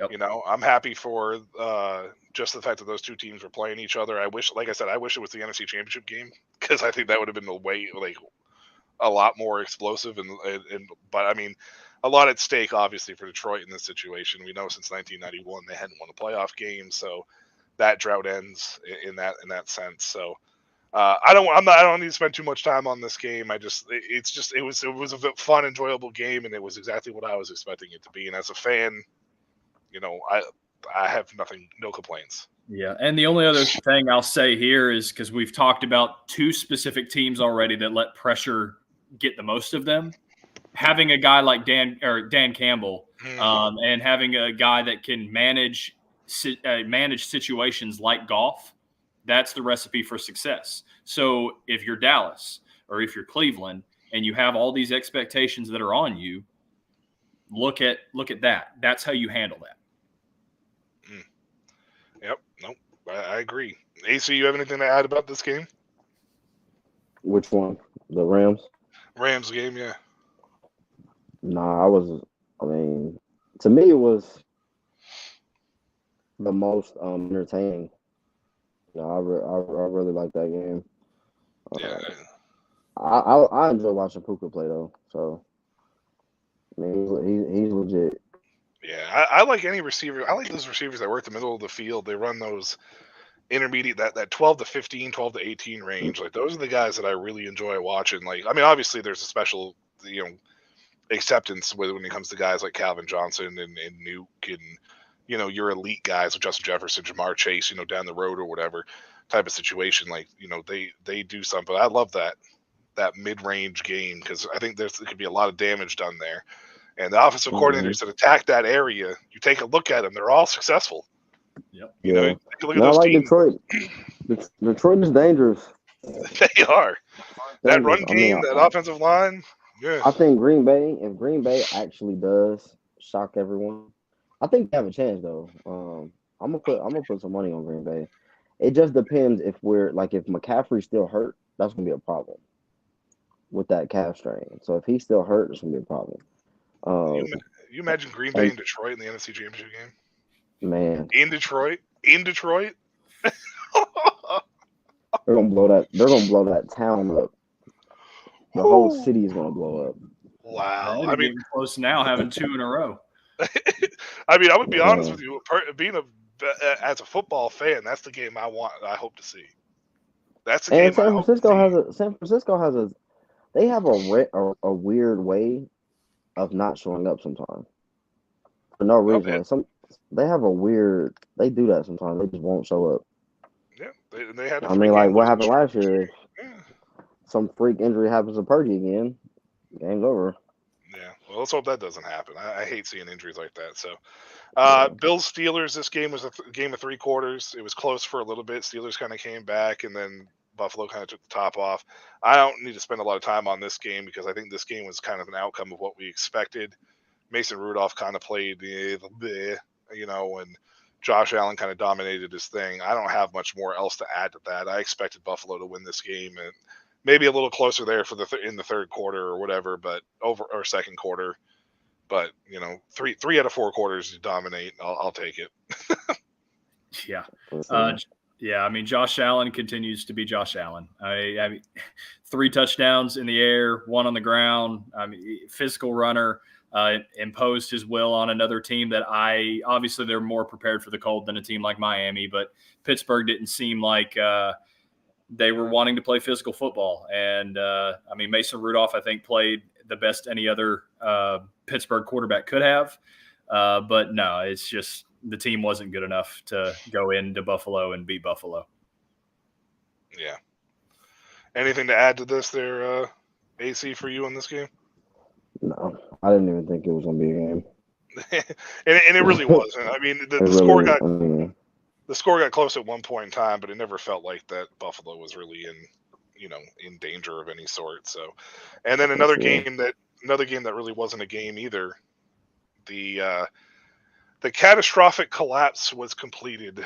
The Philadelphia Eagles, much to my happiness and joy, was absolutely destroyed by the Tampa Bay Buccaneers. Happy for Baker Mayfield, for sure, because it must be bitter. It must be very sweet for him to see that he's made it further into the playoffs than the Browns did. He was brilliant in this game as well. 32-9, and that included 2 Mike Evans. Close to my butts by 50. and that included 2 Mike Evans drops that should have been big gains, if not touchdowns. I don't have a lot to add here. This Eagles team just what I will say about this Eagles team real quick before I get your thoughts on this game is that this feels so similar to Carson Wentz's last year in Philadelphia, where I don't know if it's egos, if it's internal turmoil, if it's enablers allowing or feeding into hype, or what it is. It's something is a mess with this team. You start 10-1 and don't reach 12 wins, there's a problem. And where it comes from is beyond me. Maybe the San Francisco game just destroyed them so much that they decided they didn't want to play football anymore. I don't know. With that being said, I do not believe that Nick Sirianni should be fired. Eagles fans have been calling for his head all week, and even prior to the loss, they've been calling for his head. I personally don't think that they should be firing Nick Sirianni. Like I said earlier, I err on the side of stability. This was not a situation where he took over a team that was, a Super Bowl contending team. He turned this team or helped turn this team into a Super Bowl contender. Jalen Hurts regressed back to the Hurts that we all thought he was. Maybe it's like the Dak Prescott situation, like AC was saying, you are who you are. You're not faithful if you're a cheater. I don't know what else to say about this. It was catastrophic. I mean, I'm happy to see it as a Washington fan, but I don't have a dog in the fight overall. I hate it for guys like A.J. Brown, who didn't play, obviously, and DeAndre Swift, because I do love those 2 players and a lot of defensive players on that team. But James Bradberry is awful. I think we've all known that. James Bradberry is awful. If there was ever any James Bradberry defenders out there, they aren't anymore. There's no more. Like, I don't even know if James Bradberry's mother can defend him after that performance. Like, that was bad. That was bad. Like, I got nothing else to say to that. I'll sign off on that Eagles comment there, because that was garbage. That was a lot of hot garbage from that team. Yeah, I mean, I'll make mine as quick as I can. You have 2 different teams that one had a plan of attack, one didn't. How many times have I said this with Philadelphia over the course of the last 4 or 5 weeks? When you play teams that blitz over 50% of the time, you need to have a plan of attack for that. And again, the Eagles did not. And the only time they did was the 1 touchdown they did score, and it was a red zone play where Jalen Hurts still moved the pocket. Now, granted, Jalen Hurts had the middle finger hurt, and he had no A.J. Brown. But I think the bigger problem here is the entitlement and the feelings in this locker room. I mean, first off, and this isn't anything against A.J. Brown, and because I know he was hurt, but he was at a wrestling match or something like that. Boxing playoff match. Game. Yeah, boxing match instead of the playoff game. And then you see multiple times throughout this season, including that night when they played, that Jalen Hurts goes and throws an interception, or he goes and makes a crucial mistake, and he's not trying, or a receiver drops the ball, whatever, and he's just sitting over here on the bench like this, like just disengaged, doesn't care. And so you sit there, and I'm like, okay, if you made a mistake, like stop sitting there and pouting and trying to just feel like everything's going to go well. Like, you're a dude that I've said multiple times, I love his work ethic. I love the ability to lead guys the way Jalen has. But then in a way, you see how he responded when he got benched at Alabama. You see how he's reacting now when he's not playing well. This doesn't bode well, and this needs to change from Jalen Hurts if guys are truly going to rally around you as the quarterback of the Philadelphia Eagles. You know what was really telling to me, watching these Eagles games over this collapse, is when a team that had, like a Brock Purdy, for instance, or Lamar Jackson, they make a mistake and then they show him on the sideline, and they're sitting on the bench, and they have a tablet, and they have teammates surrounding them watching the tablet too, or there's an assistant coach with a tablet, and they're talking, right? Like, you see that, like, mistakes made. I really didn't see a lot of that with Hurts down the stretch here. Mm-hmm. A 3 and out, and they're punting the ball because he missed the throw. He's on the sideline on the bench. There's nobody around him. You see the camera zooms in on him, and he's just chilling out there, just like looking at butterflies or whatever it is that he's doing. And like in the game that you just said, he's on the sideline with his arms crossed, pouting because he threw a pick or whatever. Like, there's no tablet in front of him. And I'm not saying that didn't happen, because the camera doesn't pick up everything on that side of thing, but they usually show that, right? Because it shows that you're at least trying to study that aspect of it. But it's more the telling that there was no teammates around him and no coach talking to him. And in reality, it was kind of like parting the Red Seas whenever something bad happens with Jalen. The sideline just parts, and there goes Jalen, and everybody's like, all right, I'll go my separate way. And Jalen not talking to his receivers if his receivers makes a mistake. Like, a lot of times you see guys like Baker Mayfield, like if something happens, like a drop pass or whatever, Baker is usually one of the first ones to run up to his receiver and say something to him heading off the sideline. Yeah. We don't know what he said, but something's being said. And usually it's words of encouragement. Peyton Manning and Tom Brady were both really excellent with that too. Like Brady may be like, fuck or whatever, and then go up to his receiver and be like, hey, we'll get you next time. I'm coming right back to you. Like, Hurts wasn't doing that. Now, I don't know. Last year, I felt like he was doing that a lot more. Like, or at least it was documented a lot more. But it's easier to do that when everything's going well. Right. Yeah, for sure. But that's not what a leader does, though. Exactly. You know what I mean? Like, that's not a leader to me. Like, for me, A.J. Brown being in the boxing match instead of the playoff game tells me, or not, maybe he wasn't at the playoff game, but he was at the boxing match, like the night before the boxing game or the playoff game or whatever. It tells me that if you're not around the team, there's something internally happening there. Now, I would say that maybe this is a one and done thing, but this is a whole new regimen, and this is a different quarterback. But yet we're still having this Carson Wentz deja vu all over again. And I'm starting to wonder if it's coming from the top down. And I don't mean the owner. I mean Howie Roseman, who's done a great job of assembling talent. But there was well documented about Howie Roseman having a big head of Carson Wentz, having a big head of Carson Wentz in his office, and having like I think Justin just killed the spider. I did. Picked up my foot and whoa. Having a fat head of Carson Wentz in his office and a big giant poster of Wentz, and could it be coming from that top? That's my question. Now, obviously, that's speculation.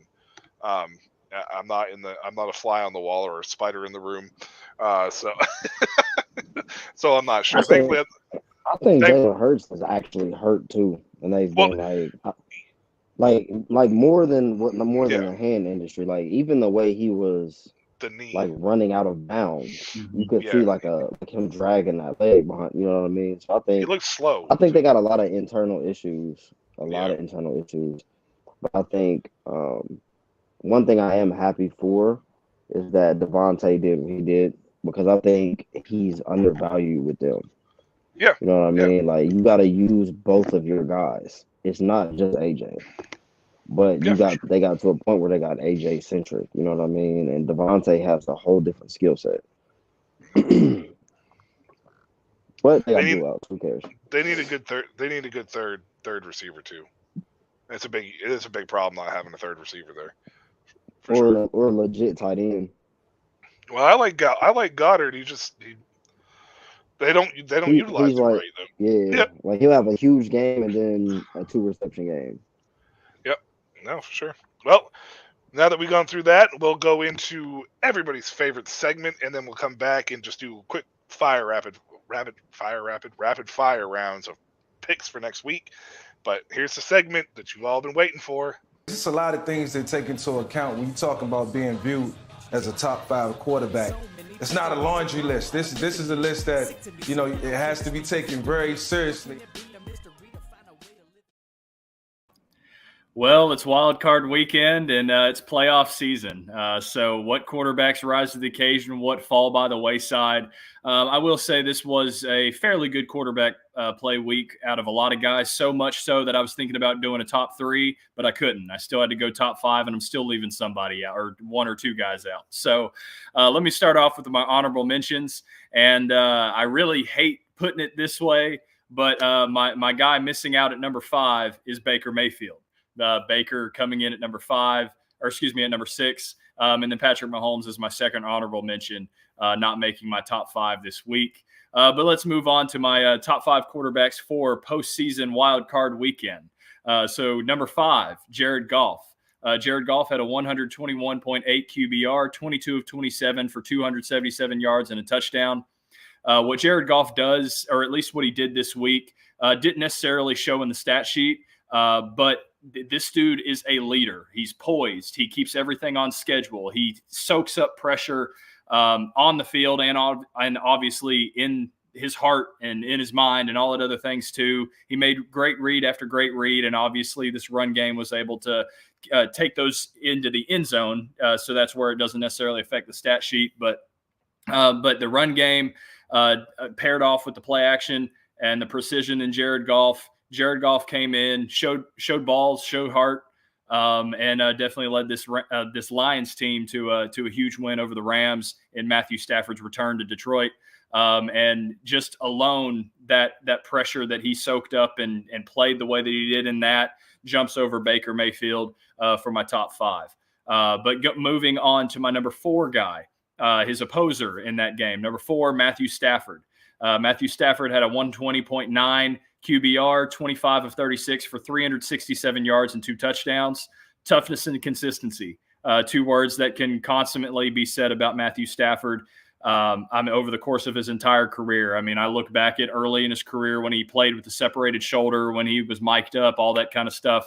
In reality, he did it again with a potential concussion, being stepped on, all this other kind of stuff. But Stafford, he was pretty much perfect all day. Obviously, you had the Lions defense step up towards the end of the game there. But Stafford made all the wow throws that we're constantly seeing out of him with the no-look sidearm pass. And if there's any flaw in this performance at all, it was the fact that he went 0 for 3 in the red zone, which obviously forced field goals instead of touchdowns, which I think was the difference in that game. But overall, Matthew Stafford came to play in Detroit. It's an emotional game coming back to a place that he spent over, 12 years or whatever it is there. So being able to handle that emotion and play in a playoff game that they scratched and clawed to even get there, they got hot at the right time, and you've faced, unfortunately, the wrong opponent. But Matthew Stafford, I still think, in a way, played better, especially with how the stats came out over Jared Goff, and he deserves number 4 on that list. But separating themselves into my top 3 are the 3 best guys in this wild card weekend. So number 3, Josh Allen. Josh Allen had a 121.9 QBR, 21 of 30 for 203 yards and 3 passing touchdowns, and then had an additional 8 carries for 74 yards and a truck stick with a rushing touchdown on the ground. So that's 277 combined yards and 4 touchdowns. Josh Allen came to play. Like, he's physical. We all know how physical he is in the ground game. We know he likes taking hits very early on in the game to get him settled in. He was able to nickel and dime it down the field whenever he needed to, whenever Pittsburgh was playing some soft zones, whenever Pittsburgh then wanted to come bring some heat. Obviously, they had no TJ Watt, but when they did want to try to bring some heat, Josh Allen was still great against the blitz. Josh Allen is going to take this team as far as this team wants to go. And in reality, this team goes as far as Josh Allen wants to take them. So the real question is, do the Bills rely too much on Josh Allen? And obviously, we've had this conversation of how much Josh Allen is asked to do. Obviously, this was one of those games, didn't turn over the football. Josh Allen obviously has those turnover issues, but they didn't pop up this week at all. Josh Allen played like a man amongst boys, and that's why he deserves my number 3 quarterback for Wild Card Weekend. Now, going into my number 2 guy, it's one of those things where you could probably say 1A, 1B, but my number 2 is Jordan Love. Jordan Love had a 157.2 QBR, 16 to 21 for 272 yards and 3 touchdowns. We talk about the Packers being committed to the run game, and I've even mentioned multiple times tonight with Matt LaFleur being able to attack this defense of the Cowboys and in multiple different ways, but being able to move the pocket with Love and Love hanging in there and taking hit after hit after hit, being able to continue to contort his body with those kind of Favre and Rodgers-esque mannerisms. He kept the game, or in reality, he kept the offense on schedule multiple times. Whenever things got off schedule, he was creative, made plays, was very aggressive downfield, but then still settled down to take what the defense gave him in the underneath routes and let his guys go to work to pair off with that amazing run game that they just ran down Dallas's throat. He did everything that Green Bay asked of him, and Jordan Love comes in at my number 2 quarterback for that reason. Now moving on to the number 1 guy for the wild card weekend, number 1, CJ Stroud. CJ Stroud had a 157.2 QBR, 16 of 21 as well, but for 274 yards and 3 touchdowns. CJ Stroud, he has ice in his veins. The dude is calm, cool, collected. He's unfazed. Pressure doesn't bother this kid. This dude is special. He's different. Obviously, Bobby Slowick's ability to maneuver the pocket, move the pocket to slow down the pass rush, continue to open up throwing lanes. But in reality, CJ Stroud had to sit in there, take shots when he did. And in reality, he had to be the one to still make those throws. He was crisp. He was precise. The dude is looking like a Tom Brady-esque quarterback where you can sit around and say, hey, I'm gonna dot people up. And that is exactly what he did going into his first ever playoff match. I would say one of the greatest rookie performances in their first ever playoff game. Obviously, Brock Purdy had the 4 touchdowns in his first ever playoff game last year, and that's up there too. But I do think CJ Stroud has one of the best rookie seasons of all time from the quarterback position. And he definitely came out gunslinging. And I want to see it again this next week. But CJ Stroud, my number 1 quarterback for Wild Card Weekend, who will continue to move on with these great performances, who will not, let me know down in the comment section below. Rate this list also. Go comment, leave it in the comments. Let me know what you guys would change. But either way, go leave this stream, this video a like, and let's have a debate in the comments. But anyway, those are my top 5 quarterbacks for Wild Card Week. I'm going to debate with you. How did you not do a 5A, 5B? How does Baker Mayfield not make a 5B in this situation? We'll see. Yeah. 337, 3 touchdowns, a 119.3. Right? Like, come on, man. Like, killing me. So here's my debate, because obviously the top 3 were easy. Yeah, I debated 4, 5, and 6 in what order they should go for probably hours. So I went and looked at Matthew Stafford and what he did, Jared Goff and what he did, and I still would say that was higher than Baker Mayfield because, again, a lot of Baker's plays were chunk plays. Now, obviously, it still takes a great quarterback play to do that, but it's one of those things, and you know how much I love Baker, but it's one of those things you look at Baker, and in reality, some of the chunk plays made the stats look even better than what they were. And it was one of those gritty games that you see out of Baker, but again, still deserves his props. That's where, that's why Patrick Mahomes is in there. He still deserves props for not necessarily playing well, but playing well enough in -4, -7 degree temperatures with 30-mile-per-hour winds and negative 30-degree wind chill or whatever. So, I mean, it was tough this week, but I could easily see Baker Mayfield 4, Goff 5, Stafford 6, or any of those 3 in that order. It was just one of those things where let me give Stafford his flowers. It's crazy. The lowest rated quarterback this coming out of Wildcard Weekend was Tua. Yep. 63.9 on the rating. Crazy. I never would have guessed it even in the cold. I would have thought maybe Mason Rudolph, but even Mason Rudolph scored an 80. So I don't know. Maybe I don't know what the hell I'm talking about. All right. Rapid fire heading into the divisional round of playoff weekend. Obviously, playoffs are always exciting, but the Houston Texans on the road traveling to the Baltimore Ravens. AC, we'll start with you. A little bit of a synopsis if you want, or you don't have to. Who do you got winning this game? I got the Birds winning the game. It's a better team overall, and you're going into their place, playing in their elements. An extra week to get healthy, which was really important. They actually are going to play a defense that's well put together, and that's all together, not riddled by injury. So I think they take the win. Justin? Houston, yeah. Baltimore. So obviously you can't necessarily look back at the week one because these two teams faced in week one. I mean, you can't look at that and say that that's going to be the exact same way the game goes. But I'll just mention a couple things. Baltimore has given up 18 passing touchdowns, but they also have 18 interceptions. Baltimore's identity is running the football. However, if you look at just this last week, the Houston Texans defense only gave up 56 rushing yards. And then obviously offensively from Houston, they're a team, they're a young team. Like I said, they're young, dumb, and naive enough to go be dangerous. And CJ is cool, calm, collected. And in reality, this team, Baltimore creates turnovers because of the pressure they put on quarterbacks. Well, this game plan can look very, very similar. So in reality, I think this is a good matchup for Houston.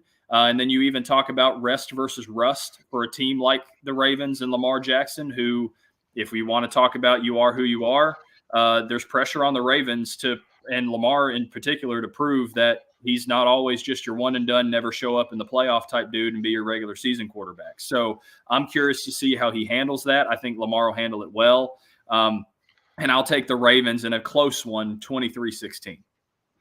I got Baltimore in this game. I think the difference maker is Lamar compared to Joe Flacco.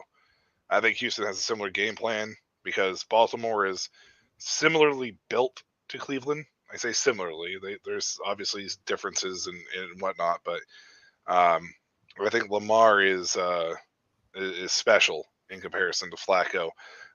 Nothing against Flacco by any means. I have not put a score on this yet, but I guess if I had a gun to my head, I'd say probably 30-21. Maybe a couple late scores for Baltimore separates it, but I expect it to be closer than the score ends up being at the end, which was the opposite of the Green Bay Dallas game from last week. Speaking of Green Bay, similar team as Houston, young team on the road, happy to be here, traveling to San Francisco, taking on the 49ers, who look like to be the best team in the NFC. AC, we'll start with you. Green Bay, can they pull off the upset against San Francisco? You said you're going to put money on them earlier. I'm taking Green Bay. Green Bay, look at that. I'm going to take Green Bay. I think they don't know no better than they don't understand the situation that they're in. And I don't think I think their secondary in San Francisco is questionable. Ward is playing well, but without Hufanga back there, I think they really might do well this one. And I mean, Aaron Jones is playing out his mind, so I think that'd be good. He really is. I like Jari Alexander against Brandon Ayuk too. I like them too. It depends if they're going to follow him or Debo. Yeah. Either way, I think he shuts one of them down. It could be a long day for San Francisco for sure. Justin, you on the Green Bay choo-choo? You on that train? Well, all right. Well, let me kind of preview it first. So Kyle Shanahan out of bye weeks in his career, 36-16. I'll consider this a bye week. But I'll also say Green Bay, again, similar to Houston, young, dumb, and naive. And this team is playing very well. This defense is stepping up now. So if you're Kyle Shanahan, I'm curious to see how creative or how cute does he get. If Shanahan gets too cute, I think Green Bay can pull the upset. However, this needs to be a game where you control the clock. Don't force Purdy to play hero ball this week. And you need CMC and Elijah Mitchell to carry the ball. Heck, even get Debo involved in that to then open up the middle of the field with Ayuk and George Kittle. So obviously, Green Bay is going to be aggressive, push the ball downfield, and then run the ball with Aaron Jones. But you have a 49ers defense that has overall played fairly well, but then they do get exposed in the run game occasionally. But the Packers are 28th in the NFL of 32 teams in defending the run. So this has got to be a game where 49ers keep time of possession and then try to force pin those ears back and try to force Love into making him beat you with his arm. So I think this one, I love what the Packers are doing, but I think the 49ers play a great possession game here. I think Shanahan, who's been preparing for him since the second quarter of the Packers-Cowboys game this past week, I think Shanahan has the answers coming out of this. I'll take 33-20 49ers, and this is a lot closer game than maybe the 13-point spread shows, but I think the 49ers kind of take it away later with a turnover or something like that. It is now showing at a 9-point spread. Both games for this weekend, both those games we just talked about are at 9-point spreads right now. I think the Packers keep it close, and I think that if you keep a game close and you're in it to the end, you can win it. Yep. Green Bay can very easily win this game. I still think San Francisco is probably the most well-rounded team that we've seen. I think they're even more well-rounded than Baltimore, but it's any given Sunday. And when you're this young and this talented, which is Green Bay is, and if Jordan Love is able to spread that ball around and get time and target different receivers at different times and gets good play calling, it could be another upset. I'm going to pick the 49ers to win the game, though. 27-23. It's going to be close. I think San Francisco's defense, Nick Bosa, maybe comes up with a big play down the stretch and kind of cements it and ices it. But yeah, I think that's going to probably be the most intriguing game of the weekend. AC coming to you, Tampa Bay and Detroit. I think at this point in time, almost everybody in America is kind of rooting for Detroit.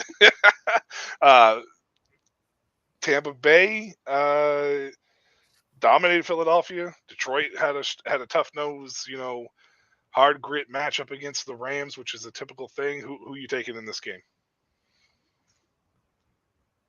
You're on mute, by the way. I'm taking Detroit mainly because I think they're the better team, and some of the mistakes that Tampa Bay made, they won't recover from against Detroit. Like you said, Mike Evans with the 2 big plays that he missed. Detroit will make you pay for that. So I'm gonna take Detroit. Detroit, yeah. I mean, they played in Week 6, and Detroit beat them 20-6. Justin, you on the Lions train here? I am, but I will say, the Buccaneers are going to blitz. So how do you slow down the blitz if you're Detroit? Obviously, you can run the football, which they do very, very well. Screen game. Yeah, but it's the screen game to Amon-Ra St. Brown and hitting hots to guys like Amon-Ra St. Brown in the middle of the field, which is what he does so well. So in reality, the answers to the test are right in front of you, and it's what Detroit does well to combat what Tampa does defensively. But then again, you look at what Baker's got to do. Baker's very successful at throwing in between the hashes and on rhythm timing throws like that. And this secondary can give up a lot of that. They gave up a lot of that to Matthew Stafford. So in reality, it's whoever kind of gets going early on. But I do think Aiden Hutchinson on this defense I do think the Lions just have too much weapons in the ground game, too much power from Amon-Ra St. Brown and Donovan Peoples-Jones and Williams and all the other guys there that I think Detroit pulls this one out late. I don't think this is a 26-6 game like it was in Week 6 when they played, but I will take the Lions 26-19. Detroit needs to limit the big plays. The big plays. Aaron Glenn has done a great job with this defense, and he said that we will give up the big plays as long as we don't break in the end zone, in the red zone. Goff against the blitz is not the best. He struggles at times. The answer is Jahmyr Gibbs to me.